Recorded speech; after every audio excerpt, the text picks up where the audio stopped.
Guys, this is where we're at right now. This is my bump at 21 weeks, because you can see the abs are still there. They're trying to hold on.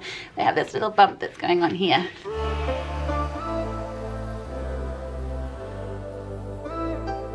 Hey friends, and welcome back to my channel. First up, if you hear any kind of outside noise, it is because it is like 35 degrees outside and boiling. I'm also 5 months pregnant, so I am sweating to the max. So if it does get really noisy, I will shut it. But if you do hear like any little bits of bees or flies, then I'm really sorry. Otherwise, let's get straight into the video. Now, this is my do's and don'ts of exercise while pregnant. Now, I'm gonna put a little like disclaimer here. I am a PT, I have done my pre and postnatal course, and I am pregnant. However, the whole world has very different opinions. You may agree, you may disagree, you may have had previous experience of different views. These are my views, these are safe, I believe, and I'm happy for you guys to give these all a go. But if you want to chat it through, then please do leave me a comment in the box below. Now, let's get on with the video. First question, can you exercise while pregnant? Yes. Now, it is very safe to continue doing whatever you have done before. Throughout your pregnancy, you just adapt it, which is something I'm going to be showing you. However, where I would say no is to pick up something brand new. So if, for example, I'm not a runner, so when I found out I was pregnant, I'm not going to start running every day or maybe joining a run club or thinking about doing a marathon. I'm not a climber, so I'm not going to start doing that. However, I might swim because I've swum in my life and it's pretty safe in a pool. I might walk because I walk every day. I might even hike. And I will continue with my CrossFit and my gymming, but I'm not going to try something brand new. That is the main rule of thumb. You can continue with what you were previously doing. We're just going to change the intensity. Don't start something new. I hope that helps. Okay, my next tip is trimesters. Obviously we have 3, although technically I would say 4, because I think post-baby is actually a trimester in itself. We're dealing with hormones and body changes. But anyway, each trimester is different, but also all of us are different. I am not the same as you. You're not the same as your best friend, mother. So we're all gonna have very, very different pregnancies, and you really have to listen to your gut instinct. So for example, in the first trimester, I was just a little bit tired, a little bit nauseous in the evening, but that was it. I was never sick. So for me, I scheduled all of my workouts into the morning. I found it really easy to do this. I wasn't overly tired. I didn't feel like I needed to go to bed super early, so that was fine for me. However, if you are in your first trimester and you are vomiting throughout the day and you're exhausted or you feel dizzy or anything else, then you need to rethink how you're going to fit exercise in, because you don't want to be going and working out when you are vomiting or when you actually need to sleep. So you need to figure out what kind of pregnancy you are having and how your body and your mind is behaving in each trimester, and adapt the exercise to fit around your symptoms. In trimester 2, I found I feel like Superwoman. I feel incredibly fit. I feel very strong. I have lots more energy. I'm just noticing that my center of balance is changing, which is something I'm having to work on. So in trimester 2 for me, I've actually probably increased my workouts. I'm doing a couple more because I'm not feeling so nauseous. But what I'm making sure that I do is I don't go so intense. So you have to really just go with how you are feeling in your trimester 2. If you've gone back to feeling super sick, then we need to readjust it. The next one is intensity. You need to reassess what it is that you are doing exercise for.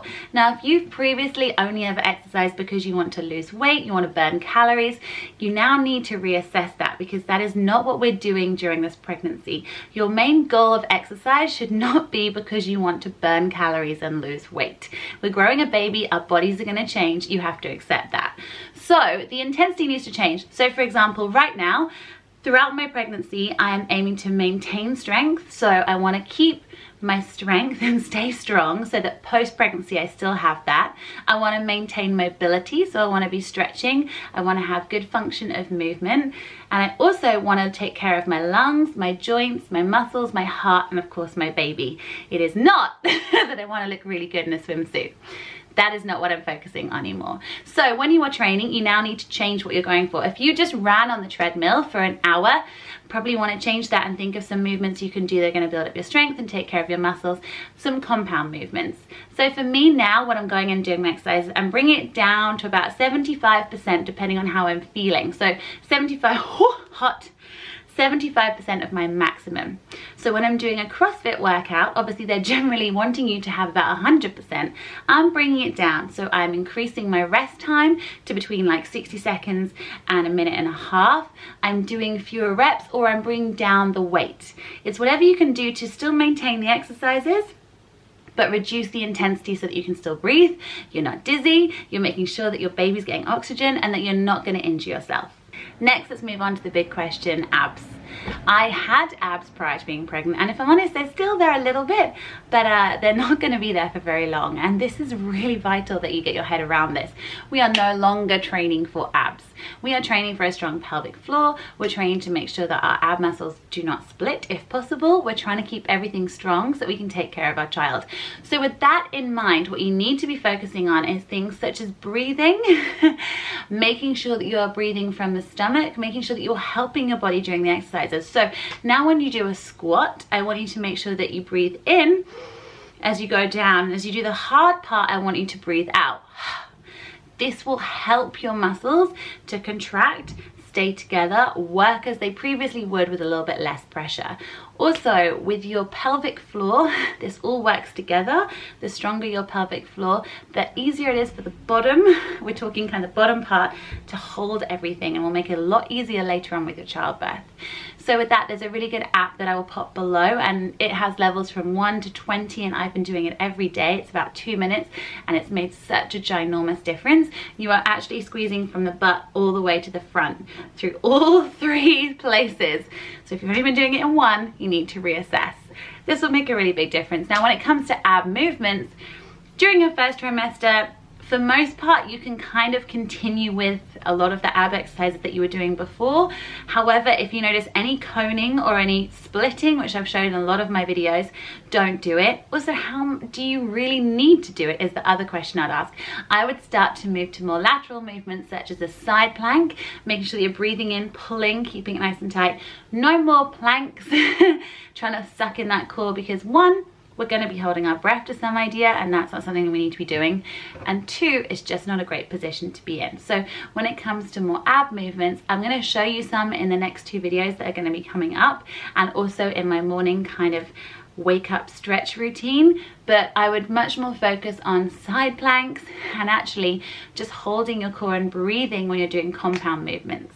I hope you enjoyed this video, and if you have any constructive criticism or comments, then please leave them in the description box below. I don't want to see any hate. I don't want to see anything about it being dangerous to exercise while pregnant and that you will have a miscarriage, which is something people keep telling me on Instagram. That is not true. Miscarriages can happen no matter what you are doing. The better we take care of our body and the stronger we are, the healthier labor we are going to have. If you're super worried, then I definitely recommend speaking to your GP, a women's health advisor, or perhaps Pilates, yoga, any type of instructor, just to have a little chat. Everyone wants to help you through this journey, but I promise you that continuing to do what you did before, just reducing the intensity, will make it so much easier for you to get back afterwards, but also feel good during your pregnancy. Hope this helps, and I'll see you all for my actual workout videos, which are coming up very soon. Bye guys.